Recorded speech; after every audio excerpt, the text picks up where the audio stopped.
collector's dream. And as I'm out for my walk today, beautiful South Florida morning on a Friday. It's just a gorgeous day here in South Florida, as you can see. Not a cloud in the sky. And I know some of you guys up north are probably freezing your butt off, but it's a little bit cool here in the East, but it's a beautiful day. So, like Hugo says, it's a beautiful day to go out for a walk and talk. So that's what I'm doing today. I'm going to go ahead and talk a little bit about what I'm doing with my collection and what I'm up to. So, good morning, my friend Mackie. It's good to see you. I'm here making a walk here by the lake here. It's 14. Yeah, no, it's nice here. It's in the 60s. It's beautiful. Just got to be careful here with the alligators and snakes. So I can't go in the water here, but it's a beautiful day in South Florida. Morning red light. Good to talk to you. So you can see what a gorgeous day, not a cloud in the sky. All we got is palm trees here. And watch out for the gators, that's for sure. Thanks, Vintage Sports Cards. Thanks for being on with me today. So basically today, I just kind of wanted to take a walk. Yeah, it's gorgeous here today. Wanted to kind of take a walk here and talk a little bit about what I'm doing. It's clean up day there. Anybody brings their dogs, got to clean it up. It's a beautiful area here. It's a beautiful neighborhood, and it's a great place to be walking. So I wanted to talk about, what I'm up to with my collection. Usually on my channel, all I do is just kind of show cards, and yeah, you definitely can't beat the weather pre-war pickers. Definitely not. You're sorting out a bunch of cards. That's what Mackie's doing there. He put a real nice little short video out today, Mackie, on that hockey card. That was really cool. So check out his channel and check out everybody's channel. Everybody that's on here today. So I just wanted to kind of talk a little bit about the hobby and kind of what I'm up to in my collection. And one of the things that I'm beginning to do is Red Light's running his crane, listening to me. Awesome. Yeah, I know a lot of people got to go to work. Luckily, I retired, you know, and getting old. So that's one of the reasons I wanted to talk today. And heading to the Jacksonville Card Show. That's pre-war pickers. Yeah, tomorrow there's a card show. There's card shows really everywhere nowadays, and that's part of the hobby that's really growing. A lot of smaller shows, and yeah. Asking me if I'm feeling strong, and I'm feeling great. I was at the doctor yesterday, just to give you a quick update. Got my treatment, and gave me my immunotherapy to boost my immune system. And I'm out for my walk today. I'm gonna try to do at least 4 miles. So thanks for joining me during this walk. But basically, I'm doing great, feeling good. The cancer is basically gone from my body. I'm cancer free, but the doctors want to make sure that it doesn't return. So probably going to spend another 6 months or so doing some more treatments, and it takes about 2-3 hours for the treatments. Basically, it's putting different drugs in your system to boost your immune system. So thanks for all the comments, guys. So basically, what I'm doing with my collection, I'm getting old, and when I got sick with the cancer, it kind of hits you over the head as to you know what happens. What happens if when I'm gone, and when you get to I had stage 3 cancer, which is pretty bad. So you start thinking about, I can't leave all this stuff to my family and my kids, even though I've graded hundreds of cards, and most of them, expensive ones, are graded. They're pretty easy to move and sell. I thought that it's really the time now to begin consolidating and selling some of the cards that I just don't uh, love. At one point, I had most of the sets, most of the runs of most of the Hall of Famers, and they got to a point that, you know what, even though players like, let's say, Brooks Robinson, who's one of my favorite players, and I had pretty much his whole run. There's cards that I just didn't like. His 58 tops. It's a horrible card. I just, sell it. Why am I going to keep cards that I don't like, that, or I like but I don't love?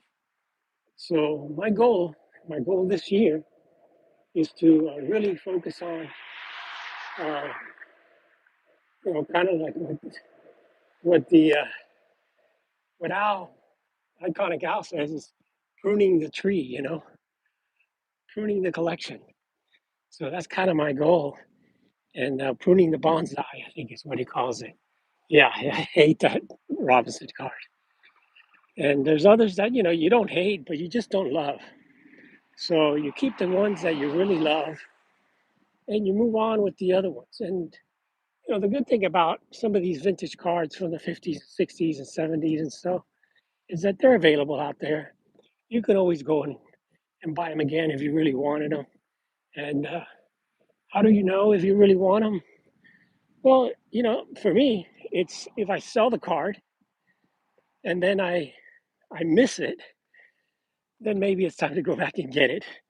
But so far, most of the cards that I've sold, I just don't miss them that much. You know, yeah, the '78 Lou Brock is not the best card of his either.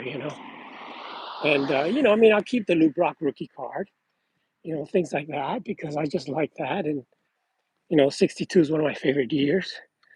But for the most part, you know, I'm going through and I'm selling a lot of my cards. And I'll give a plug to CIA Auction and Theo, because I'm sending some of my cards over there. Others, friends or YouTubers that I know may have some interest in those cards, and try to sell them that way. So that's kind of my focus right now, is to pare down my collection as much as possible. It doesn't mean that I'm not buying, because what I'm doing while I'm paring down is, you know, buying, buying cards that I couldn't afford. So, I'll sell 20, 30 cards, save up some money and buy something nice. One big card, maybe at Strongsville or the National. And that's really my focus. So, what kind of cards am I looking for right now? I'm looking for kind of rare stuff, undervalued stuff that maybe is not the mainstream today, but something that I think, that I love, that, again, you got to also look at future value, that will have some value in the future. So for me, I'm focusing on a few different areas of my collection. And one of them is some football cards. And I'm looking at some of the older football, you know, kind of pre-war, or even the 50s and 60s, because the football cards, in my opinion, are still very undervalued. Very, there's probably a third of the quantities made of football versus baseball. And if you look at what sports are really have become the bigger sports, football is basically one of the most watched sports out there. Good morning, Darren. Thanks for being on with me today. Just doing my quick walk and just talking about my collecting and what I'm doing with my collection. So, I'm consolidating and similar to what Tony at Southern Collector's doing, where he sold a lot of his big cards, but I'm not in that realm. I don't have that kind of cards that I want to sell. I mean, I do have some great cards, but it's in a smaller league where I'm taking a lot of. It's a beautiful day here, Darren. It is in the 60s, not a cloud in the sky. You guys a good look. There's not one cloud in the sky, and it's gorgeous everywhere you look. Just a beautiful, beautiful day in South Florida. So I figured I'd come out and do my walk today.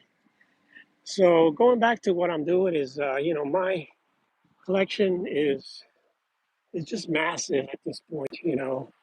I just have so much stuff. So I'm looking at some football cards that I really love, and especially some of the older stuff. The '50s, or even before that, going back to the Chickles, and even before that, going back to some of the pre-war and the Mayo. Yeah, LA is nice too. The weather here is great, Brent. So thanks for watching, Brent. You put out some great videos, some great content. Whoever's not uh, subscribed to Brent Richards needs to do that. He puts out a lot of videos, and we want to keep him doing videos. So, I'm looking at some pre-war football. I think those cards are still undervalued. Football has become the biggest sport. With the national championship coming up here on Monday, with my University of Miami playing Indiana. That should be an incredible game. You got Mendoza, who's a local guy here from Miami, from Christopher Columbus School, which happens to be the same school that that Mario Cristobal, the coach of Miami, graduated from. So that's a coincidence there. And they're playing here in Miami, and the weather's going to be beautiful, just like it is today. So you got that. You got the playoffs. You got the Super Bowl. I mean, it's the biggest events, sporting events here, in the States are is football. So I feel that football, you see it with the modern hobby, how popular football has become, especially for the quarterbacks. And I feel that football, and I feel the older football, which is not readily available and a lot less produced, is uh, is an area that don't take my advice as investment, but yeah, Red Light wants to try to get some '50s and '60s football sets, and they're beautiful. So no investment advice, but I do feel that the upside for football, vintage football, and pre-war football is pretty good. Yeah, the Dodgers signed Kyle Tucker. The Dodgers are just dominating here. It just looks like they're going again for another championship. So, that's one area I think that I'm focusing on, looking at some older, uh, you know, football pre-war, some of the old stars, quarterbacks. It is a beautiful morning, card deal. Thank you for being on live with us today. And it is a beautiful morning here in South Florida. It's just gorgeous. The birds are out. There's like birds. You can't see it on the tree there. The birds are out. And it's about 65, 70 degrees here today. And it's just a great day to be out for a walk. So I'm focusing on that. Personally, I like to pick up some more of the, yeah, nature's great. And it's great to get out of the house and go for a walk and just enjoy, enjoy nature, you know. And for me, this is the time now that I have retired, and I'm going to be 70 years old this year, and I want to continue with a good life and good health. So walking in nature is one of the things that reduces your stress so much. And I encourage everyone to do that. Just get out and do something with your life. Don't stay at home. And so, so I do feel, for me personally, the 50s, 60s football are some of the better buys and better cards out there that I'm looking at. Also looking at the Chickles. I'd like to pick up Red Grange, the Sport Kings. It's another set that's been very popular lately and still pretty undervalued. So I look at that and I'd like to get that Red Grange, maybe at the National, or I know Darren has one, maybe at the National or at the Strongsville, and hopefully the Bronco Nagurski Chickle, which is a real expensive card, but that is one of the grails of football. And maybe I could sell enough cards to get that at one time. So I'm going to be selling a lot of cards, putting on CIA auction. I'm going to put some more in. Yeah, it is a beautiful day. Putting some on for the February next month's auction, February auction, and work on that end of it. So that's one area I think is that I'm focusing on personally is the football, the vintage football and pre-war football. Another area that I'm also looking at and focusing on as far as baseball is the Negro Leagues and some of the Cuban cards and Venezuelan cards.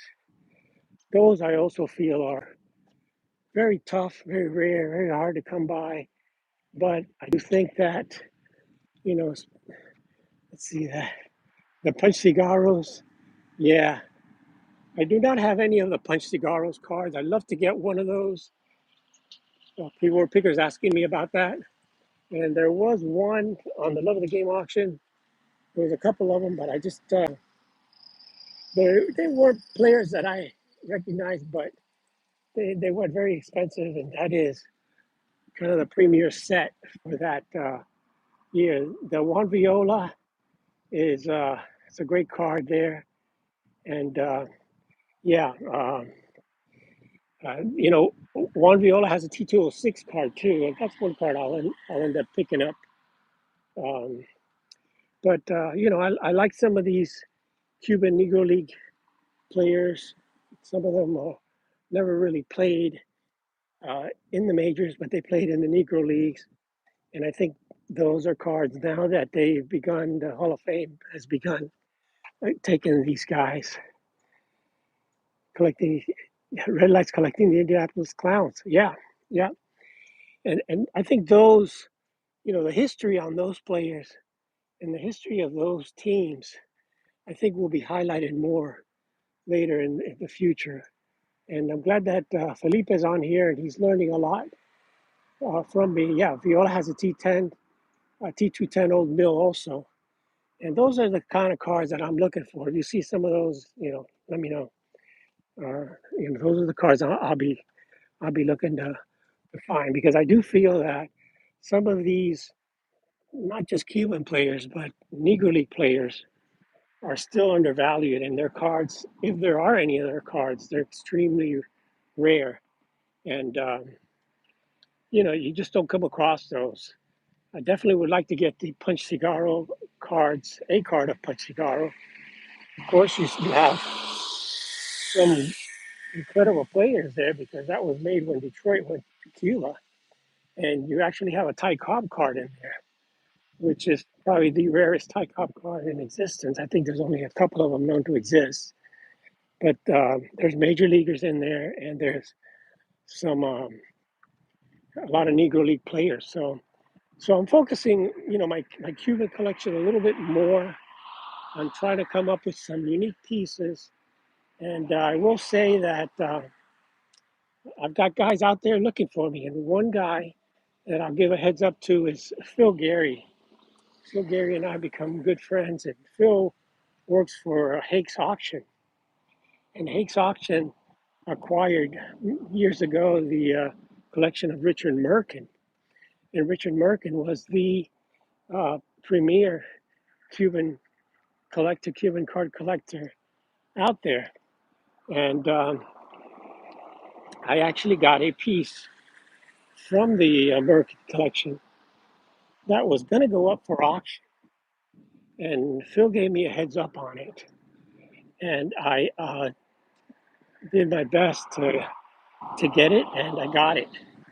Uh, Phil contacted, it's a card, and I'll share it. I should be getting it over the weekend. Maybe tomorrow. I think it's supposed to be coming in tomorrow. And it's a special piece, a one of a kind piece that has kind of some personal meaning to me. And I'll share that when I get the piece and I do the video. So I won't give you too much on that. But so, again, one of a kind piece with Negro Leaguers that,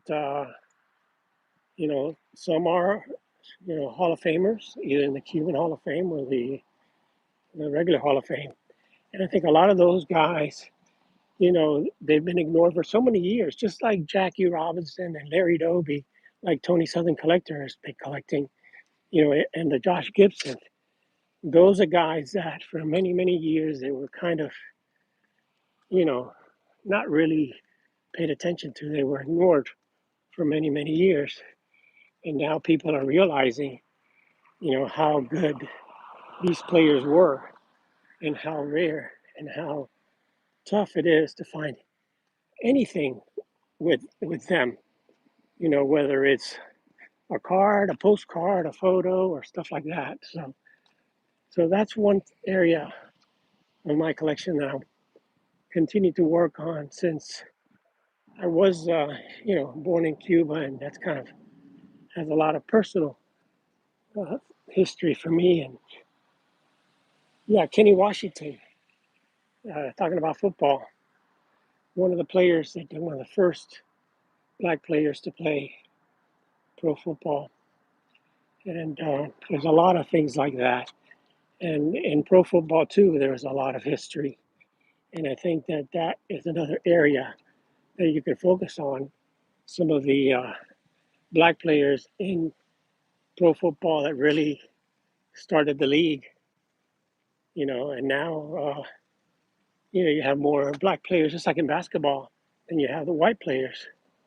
And the guys that were the ones that started it all, like the Jackies and the Tobies and players like that in baseball. There's the same thing in football. So those are things that I'm looking at right now and focusing on a little bit more. Uh, NFL hasn't kept the history as well as the MLB did. Yeah, that's a great comment, Mackie. It's a great comment. And the NFL doesn't promote as much, A new Bowman refractor. Yeah, the Gibson. Yeah, yeah. There's the thing now is it's a great point that they're making a lot of Negro League players in the new issues, the new cards that are coming out now, the new refractors and things like that. And that is definitely a great way to collect because many of these players, have very limited cards, if any, like a Josh Gibson. Really aren't any playing days cards. But you can get some of the modern cards and they have the photos of when they played. Is Kenny the Jackie of the NFL? He should be considered because I think he was the first black NFL player. Um, I think there may have been, uh, I'm not sure, but maybe back in the college days, there may have been uh, black players back. I'm talking way back, because Jackie wasn't the first black player. There was another black player in baseball back in the 1890s, and there may have been also for football. But and Yeah, Pollock was playing in the 20s. Yeah, there's some, yeah. I mean, if you really research football, football doesn't do a very good job of focusing on their history as much. And I know a lot of rule changes and a lot of the NFL didn't start really until a certain year. Before that, it was college football. But these college football players, they were the best of the best, and they technically they would have been pros. You know, thanks, Felipe. Felipe, thank you for watching all my videos and commenting on all my videos. I really appreciate that. And I know you're not doing real well, but I hope you get better and get well. And I wish you can get out and walk. you know. But anyway, we'll move on from that. But keep things on a positive note here. So I do think that looking at the history of football, there's a lot of history there and a lot of players there that have been ignored, just like in baseball. And there's still a lot of players in baseball that are being, ignored. And if you look at, yeah, pro football, has a very interesting history in the early days. I try to share some of that in some of my videos. And I picked up some pre-war pieces that I tried to share. And yeah, pre-war picker, if you if you do come down to Fort Lauderdale, get in touch with me and we'll hook up for sure. And if you come in the first week of the month, we can go to the Fort Lauderdale Card Show. But I'll definitely meet you guys at the National and hopefully at, we'll call it Independence now, not Strongsville, Independence. So anyway, that's kind of my second area of collecting. And thanks, Maggie. I do have some cool football, pre-war football. Take a look at some of the swans that are here today, hanging out there. Got some swans here hanging out by the pond. So, so yeah, pre-war football, uh, the uh, the Negro Leagues, and the rarer Cuban cards and rarer also Venezuelan cards, which has a lot of great history because Venezuela, has a lot of. Thanks. Yeah, I definitely want to add the Grange and the Nagurski. That's going to be a tougher one here. Hopefully one day, but that's going to be one where I got to sell a lot of stuff. But I'll be working on it. It's not that I'm not going to do it. I do intend to. So hopefully I'll be able to pick up some of those cards either at the National or at Strongsville. And then, I'm glad you asked, Mackie, about non-sport because that was the next area of my collection that I was going to talk about. And, you know, Mars Attack, he says, I'm kind of more interested in, there's a lot of rare non-sport stuff in there. And I do have, Star Wars. Of course, I have all the Star Wars sets, from the blue, the green, the yellow, all the series, all the cards, all the sets with the Luke Skywalker rookie card and stuff like that. So I do have that. But I want to focus a little more, and I do have some. I sold my Mars Attack and some of the War of the Worlds and some of the other ones that I had from the 30s. I did sell those. Thanks. I'm glad you liked the walks, my friend. Thank you. So I do have sold some of those. I had like a G-Men cards, and I sold that. They kind of had like a Dick Tracy card in there.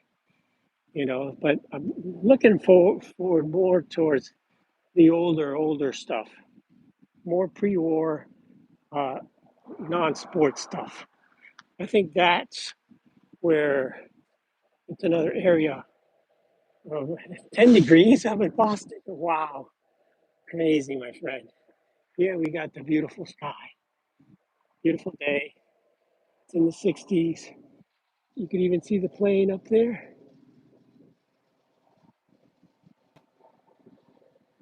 People are arriving here in South Florida. So I think that more my concentration when it comes to pre-war is more of the 30s and before that. Of course, I do have the um, 20 degrees in Indiana. Wow, big cold front over there. And even in North Florida, it's supposed to get to the 30s. But when you get down here to South Florida, here where I'm at, the cold front just doesn't get down here because we're kind of like a little island, almost like a little peninsula, and we're surrounded by water. And so we're surrounded by the Gulf, which is always warm. It keeps this area warm. The bad thing is it attracts the warm water. Attracts the hurricanes, but we haven't had that other than the hurricanes. So anyway, so pre-war non-sports, I think it's another one of my focus. I do have the Disney rookie card and the Walt Disney second year and a few cards of like that. I've got some George Washington and stuff, and I'm looking. The 33 County Indian set is a nice set, and that's a very undervalued set. But yeah, the 1800s is what I'm looking for. The Dukes, like you just mentioned, the Dukes cards and stuff like that. To me, are were the real bargains. I think you can't really call them bargains because some of those do get expensive. But I do think that this is the gated community inside here. Um, but I do think that that's an area that I'm focusing on. And, the 1800 cards, when you go back and look at some of the old uh, trade cards, things like that are pretty rare. Some of the sets that are there, the Lone Jack from the 1800s and 1880s, Lone Jack set, the the end 72, the Great Americans set, and sets like that, I think are very undervalued. When you think about the age of those cards, they're almost like 140 years old almost. And you look at some of the players, and not players, but just the famous people in that set. The George Washingtons, the Abraham Lincolns, the Thomas Edisons, and things like that. I think those, you know, are the type of cards that in the future people are going to look back and say, hey, this is history. And these are the first cards of these guys. So we go a little bit beyond what's just sports. And, Sherlock Holmes, yeah, exactly. Red Lion back in the 30s. You know, some of these guys, I know some of these guys collect Charlie Chaplin and things like that. But, I just think, yeah, the scientists, the astronaut cards, Mackie, also some good cards to get. Um, I just, I sold my John F. Kennedy card that I had, which is a 1963 card, but those are pretty much available. You know, yeah, thanks. So, yeah, just trying to look at the comments and talk and read at the same time. But those are the type of things I think in the future are going to be looked at by not just the sports card collectors, but I think other people that collect other stuff.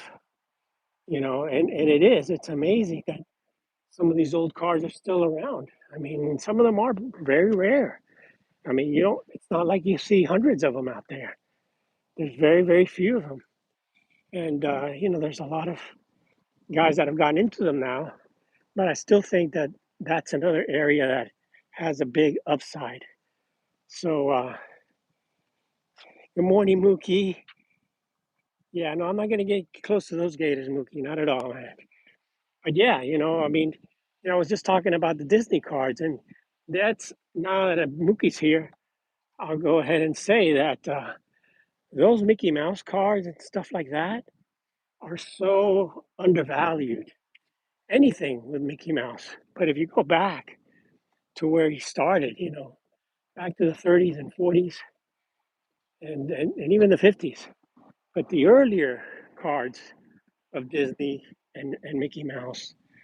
You can get them so cheap and they're so relatively rare. They're tough to find. Double D, what's up, my friend? I was before I did this walk. While I was walking, I was listening to uh, Double D's talk with Adam, and he was having a great talk, and it was about gambling. And I have to agree with Dylan on that. That gambling is not bad. Gambling is a good thing. Keeps people entertained. It's just that you just can't overdo it. And I was going to talk about that too after this thing. Yeah, it's fun. And I was going to talk a little bit about that, but let me finish up real quick about the non-sports cards, pre-war and 1800s, which is another area of the collection that I'm focusing on now. Those cards are real tough to come by. And yeah, thanks for watching me on the break. And they're rare, and I think those have uh, any counterfeit pre-war cards.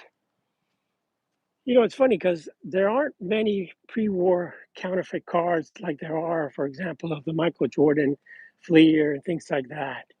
You know, there just aren't too many of them, and a lot of the reprints that were made were where they were reprints, and it said reprint, but people would like erase the reprint on the back. You know, and PSA actually graded some of those. But really there aren't many. Uh, you got to still be careful. There are some fakes out there. I did encounter one time a fake uh, Goodwin Champion card, and yeah, there's 35 Chickle reprints. And again, they say reprint, but it's tiny, and you could erase the reprint part of it, and but there aren't really many. But there, I've run into some 1800 cards, and what they do to fake those is these are thick cards. So a lot of times, very rarely, but you'll see it. They will reback the cards because a lot of those cards are thick, and you could remove the back and reprint the front with a star player and paste it on on a real back.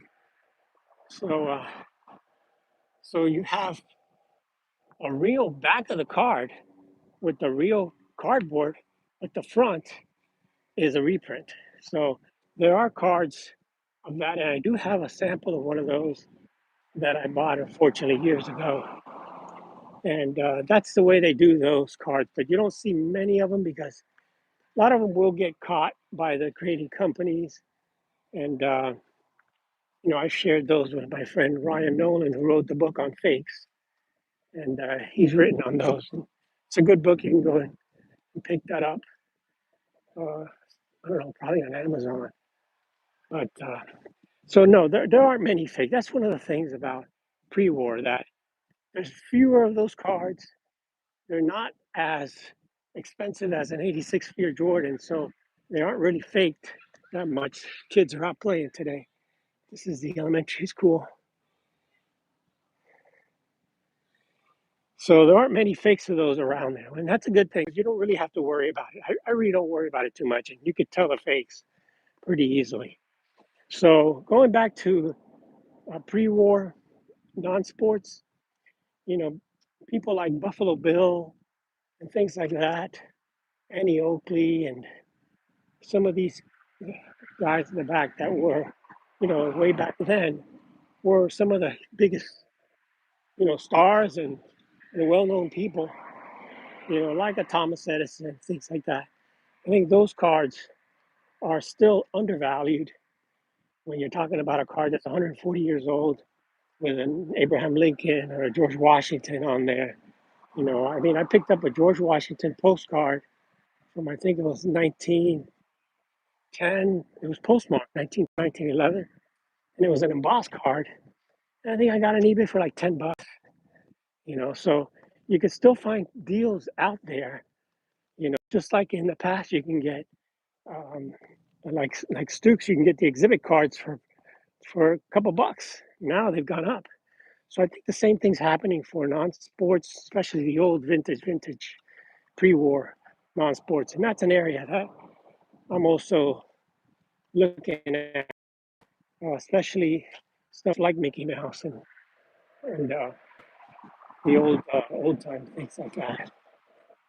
So that's the direction that my collection is going now. To sum up, um, still going for pre-war for baseball, of course. I still think